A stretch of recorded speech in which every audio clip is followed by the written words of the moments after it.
oh my God, I'm giving you a Babel cheese. What's happening?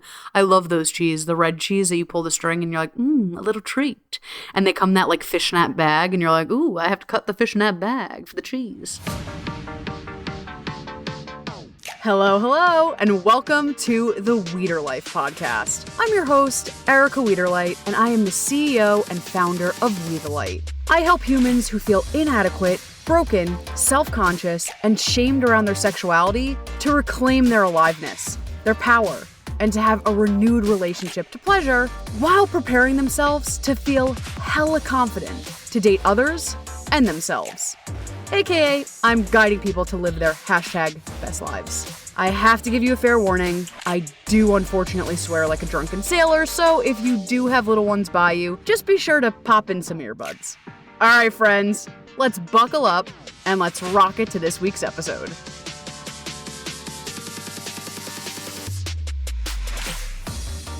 Let's talk about the power of a motherfucking reframe. So as you know, if you're an avid listener, I'm very cute and I always have to like record 10 times. And then when I'm on a flow, I'm like, bye. And I pot a beret and I sashay out of here. And I was fucking jamming. Like I was like, like the power of a reframe. Like I was like, yeah. And I was in the flow. I was feeling it. I was like, yes, yes, yes, yes, yes. And then I had something in my eye and I was like, that's okay. And I was like, I had to pause. I had to pause for actually a series of reasons. And I was like, it's okay. We're going back. And I was like, it's not happening. And so I actually literally just had to practice the tool of reframing before re-recording this episode. Cause I was fucking jamming. I was killing it. And I had to reframe and been like, okay, I had to get behind this or something better. So here I am talking about reframing, post-reframing for myself to show up for this thing. And there's so much magic, there's so much juice, there's so much gift in the power of a reframe that I want to get into. But before we do, you're probably like, hi. Yeah, so jazzed to be here. So psyched. What the fuck is a reframe? Great. Let's get into it. Let's whip out Erica's biography?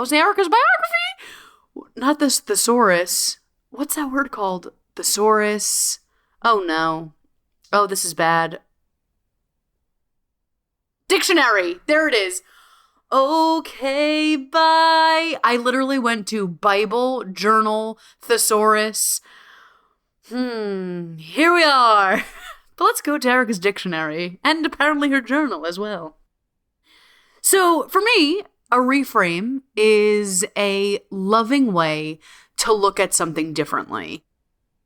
Some could say it's glass half full, but really for me, what I think it is finding the rightness and getting behind a situation as is without wanting to control.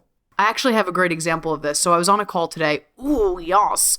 So I was on a call today. And we were doing an exercise. This was a group call. This was a mastermind. And the person was like, oh man, we were framing our experience at the end. And this person was like, it would have been awesome. Like, I really would have gotten so much from this particular exercise. But my internet kept going in and out. Like, I kept losing connection. I kept going in and out. So, this conversation was around pleasure and being in our body and turn on. And they're like, so I couldn't really be in my turn on. I couldn't really be in my pleasure because the internet kept going in and out. And my friend and colleague and facilitator of this course today so geniusly said, right. And that is our conditional relationship to pleasure. And that's our conditional relationship to our rightness. Bam, mic drop. Go with me on this.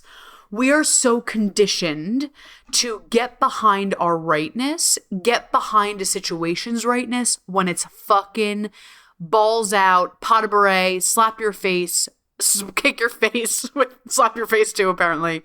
Perfect, right? Like when it hits all the things, when it looks like this, when it hits those marks, okay, then I can enjoy. LOL. It's happened sometimes, right? Like it happens. But I think one of the most juiciest, helpful tools in my work is how the fuck can I jam with my aliveness, my turn on, my radiance, my joy, even when shit is burning around me. And I always ask my clients, what can we do? Or what do we do from here? And they say, well, if I was 10 pounds lighter, it'd be different. Or, well, and so I always say, hold up. In the contexts, I always say contents, and I'm like, that doesn't make sense. But I think I'm so used to it now. In the context, in the constraints, in our circumstance, right here, right now, how the fuck do we jam, right? Because most of us, I should say, could jam if everything's groovy, right? Like, I could find my rightness, I could be in my pleasure, I could be live, laugh, loving if all is going well. Like if the money's fucking spitting out, if I'm, in perfect health, if I'm loved by everyone, yeah, shit still comes up, but it's kind of easy to live, laugh, love when the conditions are chef's kiss, right? You're like, yeah, I got this. This is doable, which is hot. But my question is, when things are like today, when the internet kept going in and out for that participant, how can they still find the rightness? How can they still, I know for her, she was like, my computer's going in and out, so I can't hear the music to do the dance. It's like, okay, how can you find when you do hear the music, getting to it when you're with the silence, rocking with that. Silly metaphor, but I think you're getting what I'm going with this, right? It's easy to live out loud when all is well.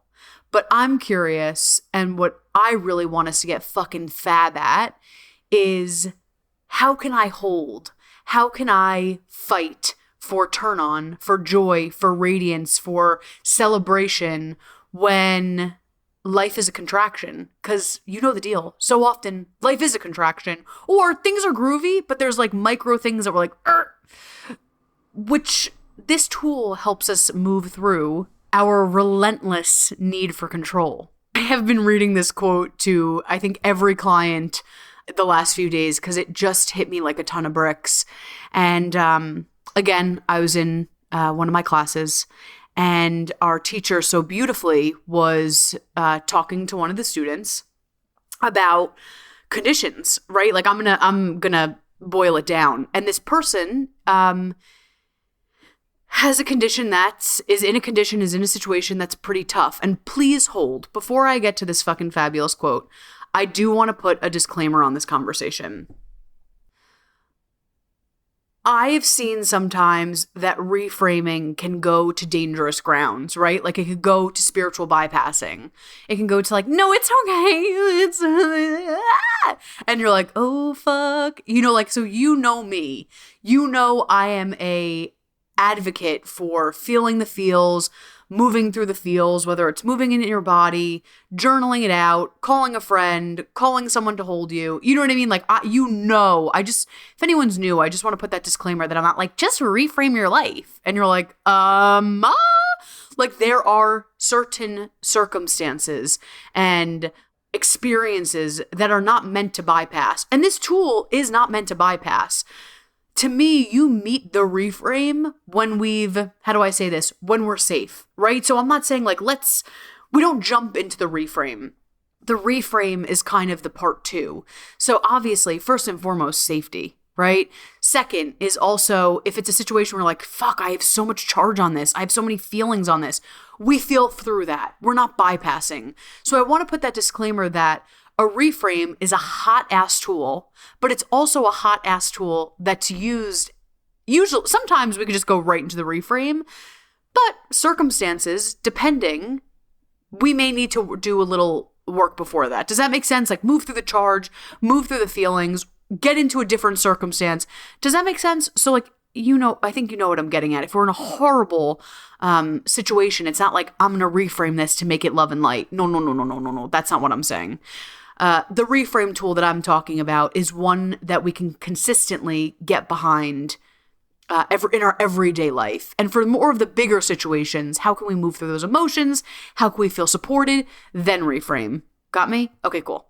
You know me. I like to cross my eyes. I like to dot my I's and cross my T's. But I never want to misspeak about that because, there's obviously a place in the conversation for safety, and circumstances. So cool. Okay, cool. Let's jump back to the reframe. Okay, so I'm in this class, right? And this person actually is safe, but circumstances, it's just like a pretty shitty circumstance. Like, and what I mean by that is just like, just some shitty stuff. And our teacher so elegantly said, you are going to need to steal your radiance from the jaws of death. Sorry, I'll never be the same on that one. Let me read it again. You need to steal your radiance from the jaws of death. And what I wanted to highlight here is there are so many situations, there are so many circumstances that, especially when we're sensitive to energy and to people, that could zap our life force, that could zap our aliveness, that could zap our pizzazz. And it's fucking ruthless. It's fucking ruthless. But it is our job, especially if you're here, because this means you jam with this work, that we continuously fight for the fucking turn on, that we fight for our rightness, that we fight for the reframe instead of being like, womp, womp, that we fight for the reframe, that we fight for what's going right, that we fight for the celebrations. I know I always say fight is aggressive, but I thought that was that we need to steal our radiance from the jaws of death. Like, I'm getting that on a t-shirt. That's the best thing I've literally ever heard. And it's so true. And that is the same with the reframe tool. And for me, when I first started recording this episode and then had shit in my eye and had to pause, but I was like, I was a little resistant to doing this episode. And I was like, okay, let me tune in. Like, is this correct for today? And I started to realize, holy fuck, like a huge part of my work is teaching the power of, obviously working through emotions and confidence and all that, but a huge part of my work is finding the reframe. And I remember, again, another program, someone was talking about what they got from this like really high-end coaching container. And they're going on, I learned this, I learned this. And they're like, but let me tell you, after all of that, and on top of all of that, I am a badass reframer. I can reframe any and obviously, we know, disclaimer, toxic situations aside, but I can reframe any fucking situation, and I can get behind it. I'll give you a Babel example. I'll give you a Babel. Oh my God, I'm giving you a Babel cheese. What's happening?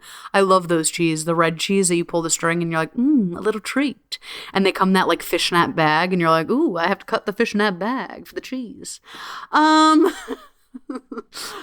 Here's my baby example. So my baby example this week for me, my big reframe is I was in my shit.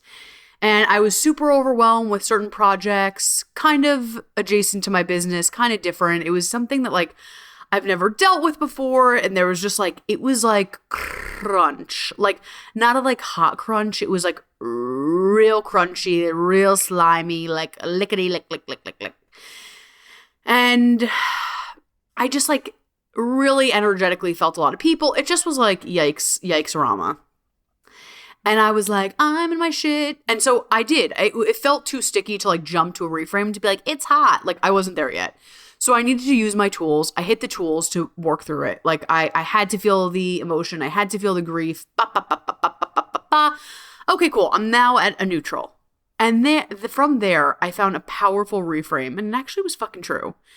Where I was so spiraled out and I was like, wait, Erica, as crunchy and as a yikes-a-rama as this feels, this is fucking badass because you are being pushed in a hot way to edges you have never been pushed before career-wise. Like you are being given so much responsibility. You have so much on your plate in a hot way. Hot plate. Like it's actually fucking hot. And I really was like, and I was like, it's actually a privilege. It really is, especially this thing that I'm thinking about. Like it is a privilege to do this particular job. not my job, this little side project I'm talking about. And I'm like, wait, fuck yeah, it is. And like, yes, it comes with stress, but like, it also comes with so much benefits, so much joy, so much alignment. And that reframe actually helped me remember my why. And I became, of course, there's some little baby crunches, some baby bites, some baby tisers, but I genuinely am relating to this little side project that I'm thinking about that was stressing me the fuck out from a place of like, like I got behind it. And again, did I feel the fucking frustrations of it? Did I feel the yikes, or like yikes? Yes. And I still hold that space, right? Like I still hold that space if a crunch comes up. I'm like, let's work through this. Let's look through this. But that reframe for me was so powerful that I was like, fuck yeah, this is an awesome opportunity. It's bringing me connection to people. It's bringing me awesome opportunity. It's bringing me juicy finances. Like I was like, fuck, like this is hot. And I got behind the hotness of it. I got behind myself of like, you go, Erica. Like in the past, this would have collapsed you and you're fucking thriving. So like I had to give myself like a little fucking speech, which I do basically every day. But I'm like, yes, you better. And it took me higher. And so that's a baby example, but like that was a big present reframe that I've had in the last few weeks that like it really helped me get jazzed, excited, feel empowered, feel powerful about it. And so I wanted to offer that to you. And okay, so I want to talk about the logistics of the reframe, right? You're probably like, okay, I'm kind of getting the vibe. In this particular circumstance, right? Like my reframe came from kind of my brain, right? Like my thoughts were like, fuck. And I had to be like, I hear you, fuck. And we're going to turn that shit around. You know, like my being with the fuck was like me processing, me journaling, me talking to friends. And then from there, when I was at neutral, that's where I could lovingly give myself a fucking speech. Like I am at Super Soul Sunday and I'm like, yes, you know, like I'm cheering myself on. I'm like, you got this. Like, and for the brain part of the reframe, right? It's finding the rightness in the situation, finding what's going right, finding the juice behind it, like seeing it in a different lens. I have a friend, actually she was on the podcast, Sarah Jane, and funnily enough, it was around the same thing. And I was like, what the fuck do I do? Like I was, you know, we were doing tools together. I was like, what the fuck? And she gave me a really amazing tool, and I don't want to butcher it too much. So definitely go check out Sarah Jane and her work in access consciousness. And she's like, you're so in people's like timeline. And so what I want to, and timeline and side of their street. And so what she was offering to me was getting behind. And so here's the mantra is when people are like vomiting at you and go with me on this, spiraling out, like holding, that's such an interesting perspective. And why I want to bring that up is seeing circumstances, seeing perspectives from, that's so interesting. That's so funny that's happening. Like currently, literally right now, I've tried to record this podcast 27 times, but people are screaming outside. And instead of me being like, I'm fucked, this episode sucks, no one's gonna get anything from it. Like I have to get behind like, okay, I'm going to keep going. It's about like, I got this. And it's about the content and it's about relating to you and it's about the conversation. And instead of me being like, can you please stop the doing the lawn? It's like, that's so interesting. That's really fucking funny that like I've tried doing this 10 times and okay, that's really interesting. And like it neutralizes the trigger. It neutralizes a little bit that interesting perspective. It neutralizes the charge of like the circumstances, like we talked about in the beginning of this episode. Like I have conditions, right? Like we have these unconscious conditions that I can be happy when. I will be happy when there's no sound on the road and I can just flow freely with this podcast episode. Everything will go great. Well, first of all, we already know when we're not practicing that rightness, that reframe, that jam, we could get fucking everything and we still would find what's wrong. We would still find, well, because we were working that fucking muscle, right? Like we are actively working that muscle. I'm not saying like when you get the thing, you're not happy, because usually we're like, fuck yeah. But we're working that muscle that there's wrongness, the glass half full. We're at a deficiency. It's at a defect. Like we're operating from that school of thought. And when it is appropriate, I want us to build up that fucking muscle of reframe where, I would love if I had silence for this podcast, but like, okay, we have a little orchestra outside and I'm going to get behind that. Like, I'm going to get behind that. And once we get behind, right, like the situations that we're in, the circumstances, I'm going to fucking find this right. I'm going to find myself right. I'm going to find the humor in this. I'm going to get behind this to the best of my ability. I'm going to find the pleasure. I'm going to find the radiance. I'm going to find the turn on in this wackadoodle situation. When we get those things, right, that we've desired, we could fucking savor the shit out of it, right? Because right now, if you are a powerful reframer, you can make a shit sandwich the most luxurious event, right? Like if you know, and if you are working consistently, the power of a reframe, the power of finding rightness in situations, the power of finding the right in yourself, like again, you could be dealt a shitty like situation or a crunch and be like, okay, all right, how am I going to work with you? Like there's more play, there's more freedom, there's more flirt energy. Like, okay, I see you. I didn't want that. I didn't love that. But like, okay, like let's play. Let's turn this on. Let's alchemize this. When we're building that muscle, where we're alchemizing, where we're turning shit around, where we're finding the rightness in that shit sandwich, when you're giving a lobster meal, when you're giving that desire that's been on your fucking vision board for 5 years, dear God, you're going to savor the shit out of it, right? Because you've been building that muscle. You've been consistently finding the rightness, consistently finding the good, consistently corny, but like finding the gratitude. So when you get that thing, oh my gosh, you're going to be with it. You're going to revel in it. You're going to enjoy it. You're going to slurp it up and tap your little mouth with the napkin on the two sides. Tap, tap, tap, tap. Like you're going to enjoy it. But when we are working in that other camp of wrongness, deficiency, not right, not really perfect, contraction, crunch, we get the thing, we're like, oh, cool. Okay, so what's next? Like, yeah, that's cool. Like, I'm happy. Like you could feel it, right? Like you totally know where I'm going with on this journey. Like there's two places for us to be. And again, sometimes it's appropriate to be in that other camp because of certain, again, it's a nuanced conversation. Sometimes it's appropriate to be in that camp. But more often than not, I want us to be in that other place of finding the rightness, finding the celebration, finding what's right with this. This is probably this is more than honestly a podcast episode, but in the reframe, under the underbelly of a reframe is trust. Go with me on this. That you trust this or something better. I always have my clients, audience members, people I talk to, and they're like, why is this girl asking me, what are my desires? I always say this or something better, this or something better. Thank you, thank you, thank you, this or something better. And that triggered me for a while because I'm like, fuck, what if there isn't anything better? And so in the reframe, we need to talk about trust because, oh my gosh, we all have some interesting relationship to trust, whether it's not trusting ourselves, whether it's not trusting something bigger in ourselves. That sometimes is what I see lacks in the reframe.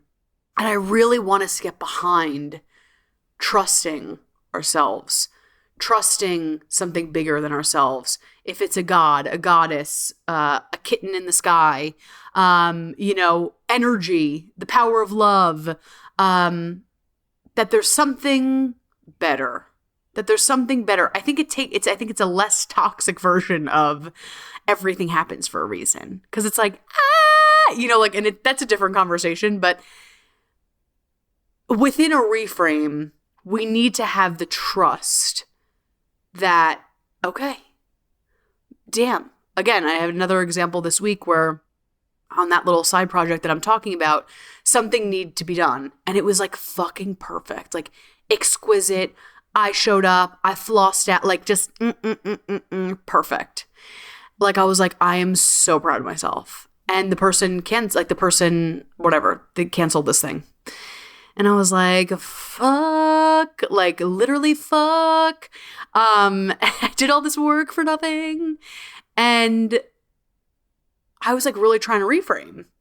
And I was rubbing up an edge. And the edge was, I was like, oh, okay. I'm trying to reframe this, but it feels unavailable. And I'm like, why? I'm like, because I think I need to trust it's this or something better. And I didn't trust. Like, in that moment, I was like, it's hard for me to reframe this. Like, it would have been easier if they just did it, like, and they followed through. And so for me, I had to go past the reframe and lean into the trust. Like, you know what? Like, even though I'm a controlling bitch, I'm going to try to the best of my ability to lean back and trust. For some fucking reason, this was supposed to happen. And not like ignorantly being like, this was supposed to happen, but be like, all right, for some reason it's supposed to happen. And maybe it was me learning a lesson about this. Maybe it was me getting closer to my trust. Does that make sense? So reframing is powerful as fuck, but reframing when we have our hashtag faith in something, whether it be ourselves, whether it be goddess, whether it be God, whether it be royalty in the sky, whether it be, angels, or just the power of love or the power of positivity.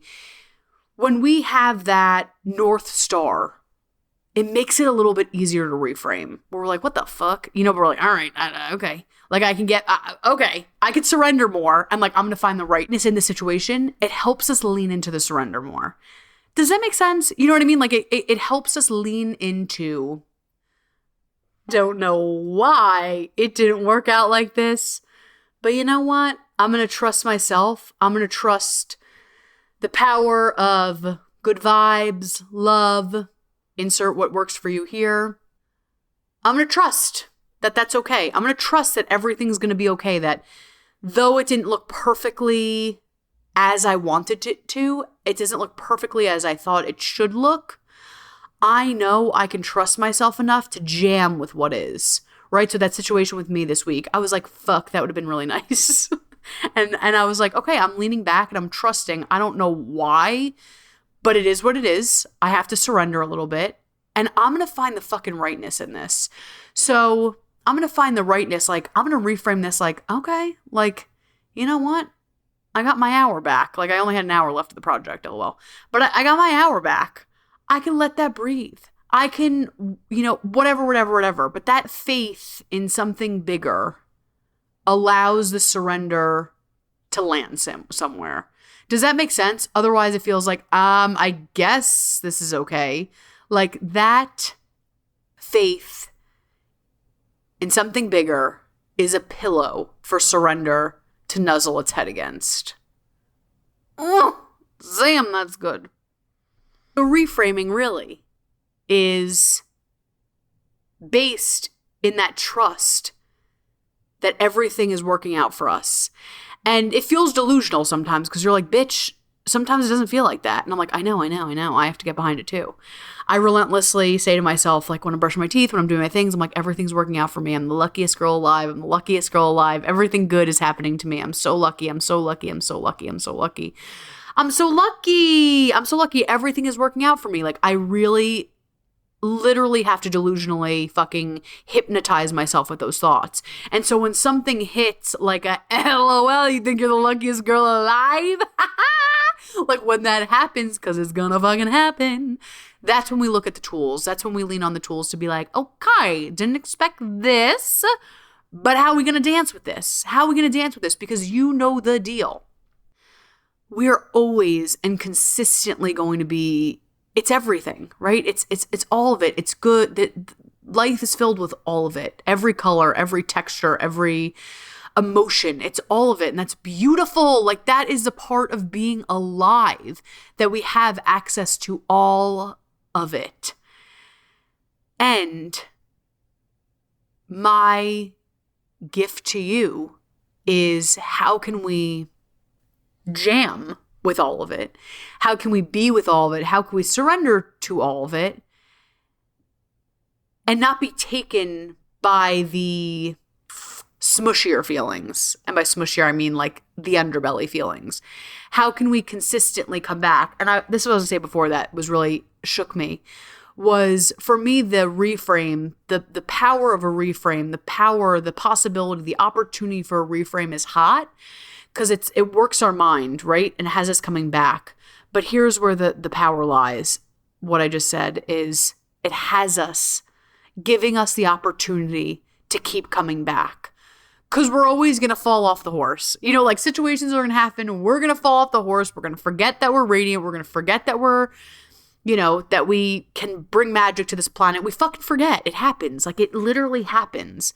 But the power of a reframe, not only does it give us the opportunity to fucking alchemize that shit, but it gives us the power to pause and say, oh shit, I could choose something differently. I can choose something differently. And not only can I choose something differently, but can I energetically realign to a different choice, right? So the reframe is really that mindset of like, okay, I'm coming back. I'm changing the thought. I'm changing it up. But the power of possibility of us coming back.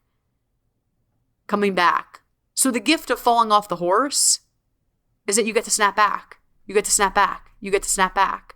And so the power of the reframe is a juicy stand in snapping back and saying, fuck yeah, I'm drawing a line in the sand. I'm choosing something differently. I'm standing for something differently. And it gives us that power of, I'm going to choose differently. I'm going to jam with what I got. I'm going to rock out with my cock out. You know what I mean? Like, I am going to stand in the power of possibility, magic versus underbelly.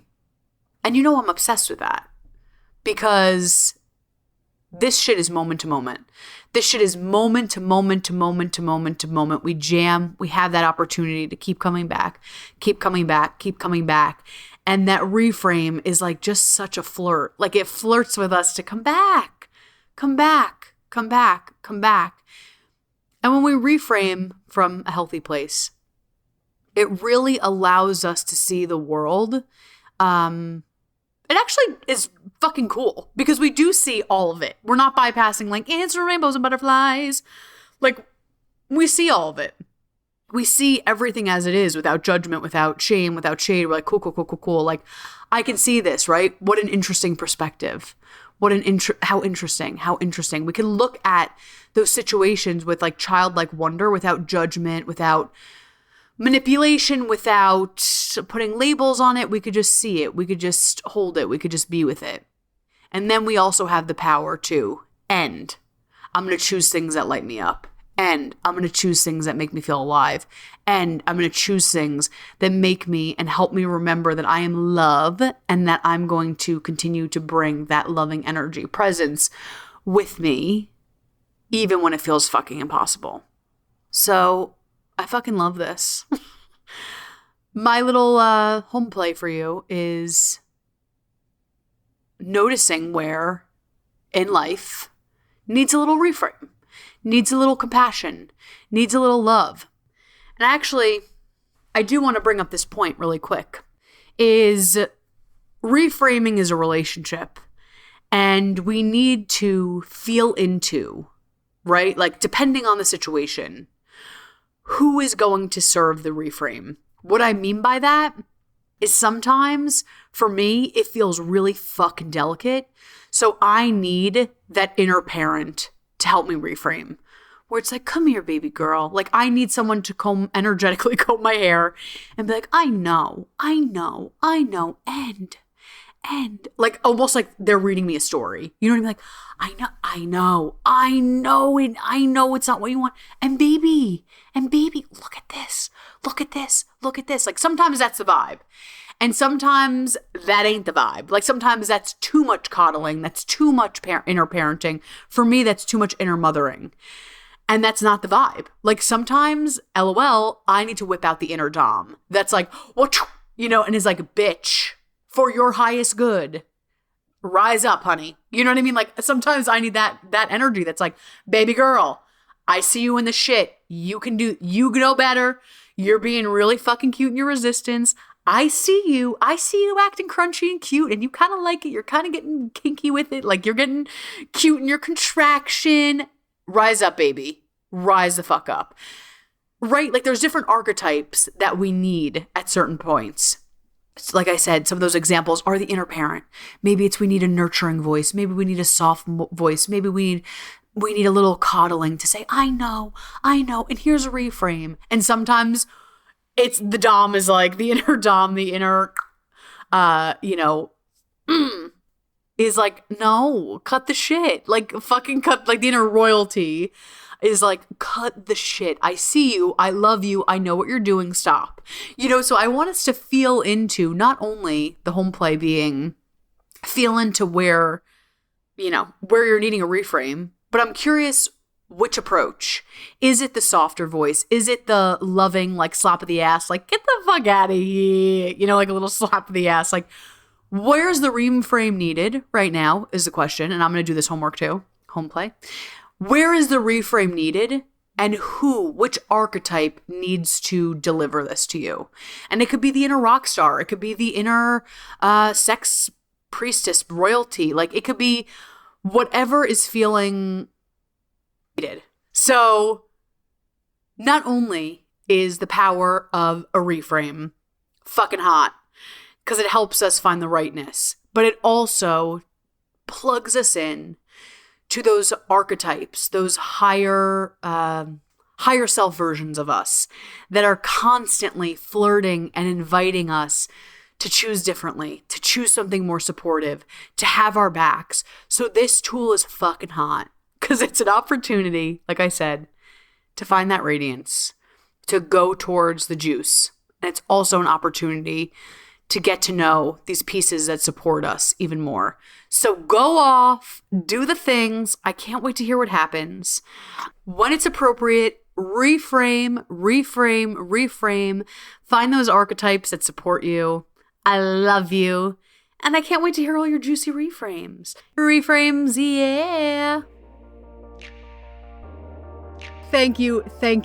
Seriously, thank you so much for joining me on today's episode and on this podcast journey. And if you loved what we talked about today and you know another human who could definitely benefit from what was discussed, I would so appreciate if you would go ahead and share this podcast with them.